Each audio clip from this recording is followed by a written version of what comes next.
Bueno, para iniciar esta sesión de la tarde, entonces el tema a iniciar será indicaciones de diálisis en recién nacidos.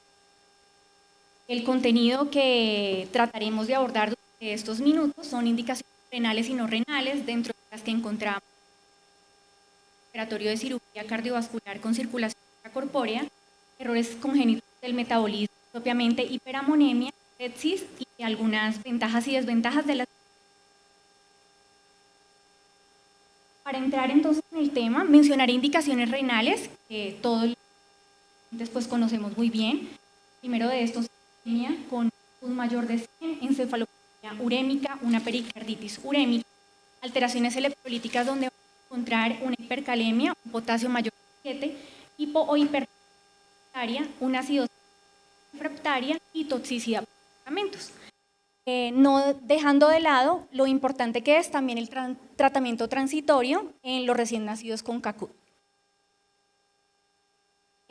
Dentro de las indicaciones no renales vamos a encontrar entonces sobrecarga hídrica, en donde vamos a tener muy importante la necesidad de proveer más líquidos, medicamentos y nutrición adecuada, el posoperatorio de cirugía cardiovascular con circulación extracorpórea, los errores congénitos del metabolismo, propiamente la hiperamonemia y finalmente la sepsis. Todas estas indicaciones han hecho que durante los últimos años se revolucione nuestro conocimiento, llevándonos a encontrar unas mejores estrategias para el manejo de estas indicaciones no renales. La primera de ellas entonces es la sobrecarga hídrica, que es ese acúmulo de líquidos que tenemos expresado en el porcentaje de peso del paciente. Fue descrita o fue introducido este término por Goldstein y colaboradores en el 2001, luego de encontrar resultados perjudiciales en niños que se encontraban críticamente enfermos en la población pediátrica. Vamos a tener que el porcentaje de sobrecarga hídrica en los recién nacidos va a llevar a que tengamos desenlaces desafortunados, como que tengamos displasia broncopulmonar, hemorragia interventricular, enterocolitis necrotizante, un conducto arterioso persistente que sea hemodinámicamente significativo, lesión renal aguda y finalmente pues una mayor mortalidad. El porcentaje que tomamos en cuenta para decir que estamos ante un riesgo es una sobrecarga hídrica mayor del 10%, entendiendo que por cada 1% de ese aumento de la sobrecarga hídrica vamos a aumentar la mortalidad hasta en el 6%. Para los recién nacidos vamos a tener entonces dos maneras de calcular esa sobrecarga hídrica. Uno, por el equilibrio de los líquidos y el otro por el cambio de peso. El equilibrio de los líquidos, entonces, vamos a tener que es el total de líquidos ingresados menos los líquidos egresados, dividido pues el peso corporal de ingreso por 100, y el del peso pues es el cambio de peso que vamos a tener diariamente con nuestro paciente. Las dos maneras de ver esto en los recién nacidos pues han sido un desafío, tanto para el peso, por ejemplo, en los pacientes que están muy inestables, y el porcentaje de líquidos por el equilibrio de líquidos. Tenemos esta revisión sistemática de un metaanálisis del año 2021 titulada Asociación entre la sobrecarga hídrica y la mortalidad en recién nacidos. La hipótesis de esta revisión es que existe una asociación entre la sobrecarga hídrica y la mortalidad en recién nacidos críticamente enfermos. Se tomaron 17 estudios observacionales con un total de 4.772 recién nacidos, en donde el criterio de inclusión era que tuviesen una sobrecarga hídrica. Las variables a evaluar fueron mortalidad, lesión renal aguda y una ventilación mecánica. Dentro de los resultados que encontramos que el mayor porcentaje de sobrecarga hídrica se asoció con mayor mortalidad, con unos ratios de 4,95 y un intervalo de confianza del 95%. Los sobrevivientes de este estudio tuvieron un porcentaje de sobrecarga hídrica menor, el desarrollo de la lesión renal aguda se asoció con un mayor porcentaje de sobrecarga hídrica y el menor porcentaje de sobrecarga hídrica se asocia con menos días de ventilación mecánica. La conclusión de este estudio es que la sobrecarga hídrica se asocia con mayores tasas de mortalidad, lesión renal aguda y ventilación mecánica en estos niños que se encuentran críticamente enfermos en la unidad de cuidado intensivo neonatal. ¿Cuándo debemos iniciar la sustitución renal? Entonces, debemos iniciarla cuando, uno, tenemos una restricción de líquidos que ya está establecida, cuando tenemos un manejo diurético y cuando tenemos una optimización de la hemodinamia, pero pese a eso no se pueden lograr el objetivo del equilibrio de los líquidos. Debemos pensar que cuando tenemos que el daño inminente supera los riesgos de la terapia de sustitución renal, sería el momento ideal para que nosotros la iniciáramos. ¿Qué tipos de modalidades tenemos? Tenemos diálisis peritoneal y tenemos terapias lentas continuas. El uso temprano de la terapia de sustitución renal en recién nacidos debe considerarse como una opción terapéutica como parte de la estrategia integral para prevenir y tratar la sobrecarga hídrica. Nuestra segunda indicación no renal es el posoperatorio de cirugía cardiovascular con circulación extracorpórea. Entonces tenemos que el uso de circulación extracorpórea durante la cirugía cardiovascular se asocia con el desarrollo de un síndrome de respuesta inflamatoria sistémica y una lesión por isquemia-reperfusión. Estos eventos van a llevar a que se haga una mayor producción y liberación de citocinas, productos de activación del complemento, endotoxinas y moléculas de adhesión que conllevan a un aumento de la permeabilidad microvascular que a su vez llevan a que se produzca un edema intersticial, un aumento del consumo total de oxígeno y lleva a una lesión directa a órganos, bien conocido como síndrome de bajo gasto cardíaco, que se presenta hasta en el 45% de los pacientes que son llevados a cirugía cardiovascular con circulación extracorpórea. En esta indicación, ¿cuáles serían entonces los objetivos de la terapia de sustitución renal? El primero sería la eliminación de líquidos luego de la circulación extracorpórea y el segundo sería mejorar esa inflamación con la eliminación de citocinas. Para esto, entonces, tenemos una publicación de este año del Pediatric Nephrology, en donde lo que se quiere es derivar y validar un protocolo para determinar la necesidad de diálisis profiláctica en recién nacidos después de cirugía de bypass cardiopulmonar. El objetivo era desarrollar e implementar un protocolo profiláctico de diálisis peritoneal basado en la evidencia para neonatos que requieran bypass cardiopulmonar. Este estudio se divide primero en dos etapas. La primera etapa entre octubre del 2012 y junio del 2016, que incluyó 148 recién nacidos. Y la etapa 2, realizada entre marzo del 2019 y marzo de 2021, que incluía 97 recién nacidos. Dentro de la primera parte, entonces, se consideraron dos grupos. Un grupo que necesitaba diálisis peritoneal y otro grupo que no tenía la necesidad de diálisis peritoneal. Dentro de ese primer grupo, entonces, teníamos aquellos pacientes a los que el catéter se les colocó en el quirófano y se usa durante más de 48 horas. Y la segunda es aquellos pacientes a los que no se le había colocado el catéter de diálisis peritoneal en el momento del procedimiento, pero que se encontró que tenían un mayor porcentaje de sobrecarga hídrica durante la estancia y que a su vez esto se asociaba a ventilación mecánica por más de 48 horas, a un tórax abierto por más de 48 horas y a requerimiento de ECMO. Y en los pacientes sin necesidad de diálisis peritoneal, aquellos a los que no se les había colocado un catéter de diálisis peritoneal y aquellos a los que sí se les había colocado catéter de diálisis peritoneal, pero que se utilizó uno o por menos de 48 horas o que, o que solamente se había puesto a drenar. ¿Qué encontramos entonces en esto? Encontramos luego de la primera parte de la etapa que ellos clasificaron y seleccionaron 3 criterios para que se pudiera desarrollar en la segunda etapa el decidir si colocaban o no colocaban un catéter de diálisis peritoneal. Dentro de esos criterios encontramos un recién nacido, entonces que tuviese una creatinina sérica mayor de 0.8, que tuviese un peso preoperatorio menor de 2.5 kilos y que tuviera necesidad de tener el tórax abierto después de la cirugía cardíaca.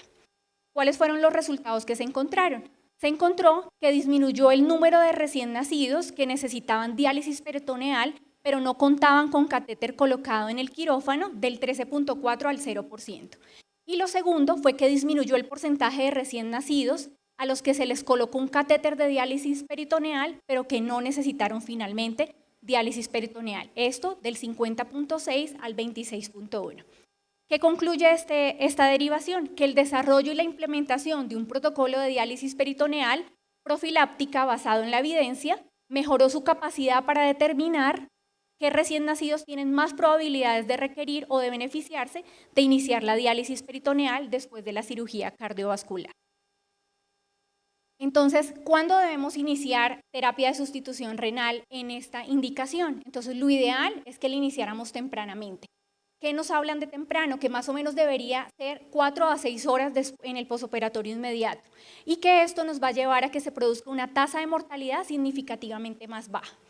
Si iniciamos terapia de sustitución renal, la literatura y lo que más describimos es que se debe hacer diálisis peritoneal y con la diálisis peritoneal lo que queremos hacer es tener un equilibrio de líquidos logrando un balance hídrico negativo o neutro, una disminución del requerimiento de inotrópicos y vasopresores, un cierre external más temprano y una duración más corta de ventilación mecánica.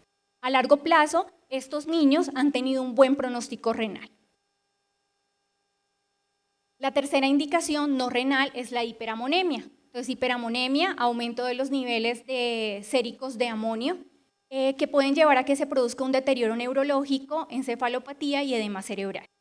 Para esta indicación, a diferencia de las otras, sí existe un consenso en donde la terapia de sustitución renal está indicada. ¿En qué momentos está indicada? 1, cuando los niveles séricos de amonio están mayores a 500 micromol por litro o un nivel inferior, si hay una respuesta clínica inadecuada después de 4 horas de tratamiento. Y la segunda indicación es cuando estos niveles séricos de amonio estén entre 100 y 300 micromol por litro, pero que además tenga signos clínicos de encefalopatía grave o tenga convulsiones. En ese momento estaría indicada la terapia de sustitución renal. ¿De qué modalidades? Diálisis peritoneal, hemodiálisis intermitente y terapias lentas continuas. ¿De qué va a depender que escojamos una modalidad u otra? Entonces depende de la decisión conjunta del equipo de neonatología y nefrología pediátrica, de la modalidad de terapia de sustitución renal que tengamos disponible en la institución y del estado general del paciente. ¿Cuándo diálisis peritoneal? Entonces la diálisis peritoneal era la modalidad de tratamiento principal antes de la década de 1990.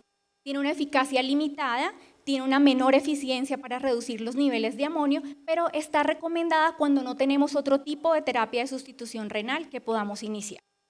La hemodiálisis intermitente disminuye las concentraciones de amonio en un 75%. La limitación es que se han presentado muchos casos de hiperamonemia de rebote y el acceso vascular.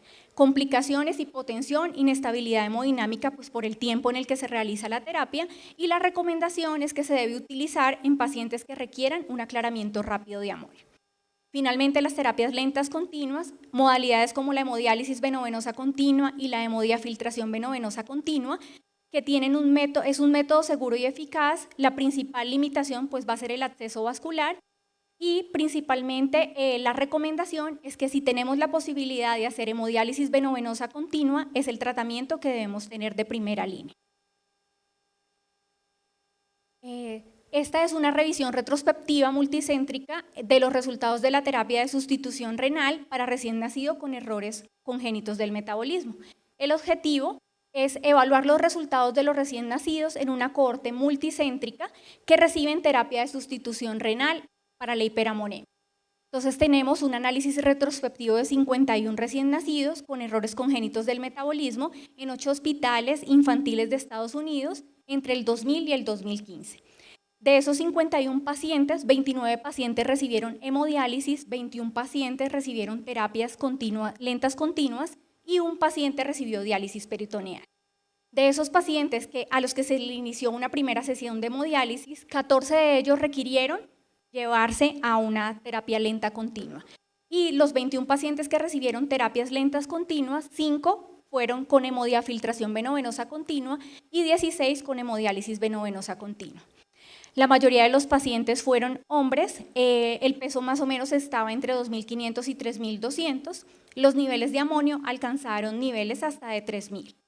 Entre los resultados que encontramos, la tasa de supervivencia fue mayor del 65%, el 71% de los pacientes presentaron complicaciones, dentro de las que se encontraban hipotensión, inestabilidad hemodinámica, algunos episodios de sangrado e infección en la línea. Se deben considerar las terapias lentas continuas como la modalidad inicial, principalmente hemodiálisis venovenosa continua si la tenemos disponible, y la hemodiálisis intermitente se asoció con casos de rebote de niveles de amonio y mayor mortalidad. La conclusión, la revisión multicéntrica respalda el uso de las terapias lentas continuas para el manejo de la hiperamonemia. De la última indicación, entonces tenemos la sepsis. La sepsis, la terapia de sustitución renal estaría indicada como un enfoque inmunomodulador, ya que lleva a la eliminación de citocinas y mediadores inflamatorios, y por el otro lado sabemos que la sobrecarga hídrica pues, va a ser inminente a la reanimación inicial. Si tenemos estas dos indicaciones, entonces vamos a utilizar terapia de sustitución renal. Las más estudiadas y descritas son las terapias lentas continuas, ya que llevan a disminución de la estancia hospitalaria en la unidad de cuidado intensivo neonatal, disminución de los días de ventilación mecánica y disminución de la mortalidad. Ahora, ventajas y desventajas de las modalidades de terapia de sustitución renal. Entonces vamos a tener la primera, diálisis peritoneal. El principio físico que utilizamos es la difusión. La duración mínima va a ser de 24 horas. Vamos a encontrar que es una técnica sencilla, menor infraestructura y menor costo. No hay necesidad de anticoagulación y es posible en pacientes que se encuentran hemodinámicamente inestables. ¿Cuáles son las desventajas de utilizarla? Eliminación lenta de moléculas pequeñas y toxinas urémicas, riesgo de infecciones, sobre todo peritonitis asociada al catéter de diálisis peritoneal, y está contraindicada en defectos de la pared abdominal como onfalocele y gastrosquisis, alteraciones diafragmáticas o de la pared abdominal y alteración de la estabilidad del peritoneo. La hemodiálisis intermitente, entonces el principio físico que utiliza es la difusión, la duración va a ser entonces entre 4 y 6 horas. Dentro de las ventajas vamos a tener rápida eliminación de toxinas y sobrecarga de líquidos, una necesidad mínima o nula de anticoagulación y el costo pues, va a ser menor que las terapias lentas continuas. Y dentro de las desventajas, no es recomendado en pacientes que se encuentren hemodinámicamente inestables, hay un mayor riesgo de que presenten una hipotensión y desequilibrio electrolítico, requiere del acceso vascular y los casos de rebote que se han presentado sobre todo en hiperamonemia. Y finalmente las terapias lentas continuas, en donde vamos a tener estas modalidades, hemodiálisis venovenosa continua, hemofiltración venovenosa continua y finalmente hemodiafiltración venovenosa continua. La duración pues va a ser de 24 horas.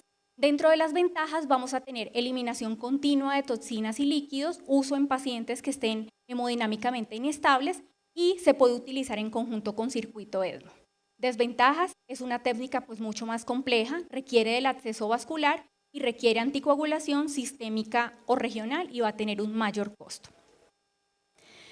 Y ya para finalizar, las conclusiones serían que el momento adecuado para iniciar la terapia de sustitución renal en recién nacidos es cuando los beneficios potenciales van a superar esos riesgos potenciales.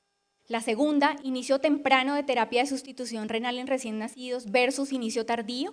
Pero acá debemos tener en cuenta que las posibilidades de mortalidad aumentan 1% por cada hora de retraso en el inicio de la terapia de sustitución renal. Y finalmente, el tipo de modalidad de terapia de sustitución renal a utilizar va a depender de la disponibilidad, la condición del paciente y la experiencia que tengamos en la institución. Muchas gracias.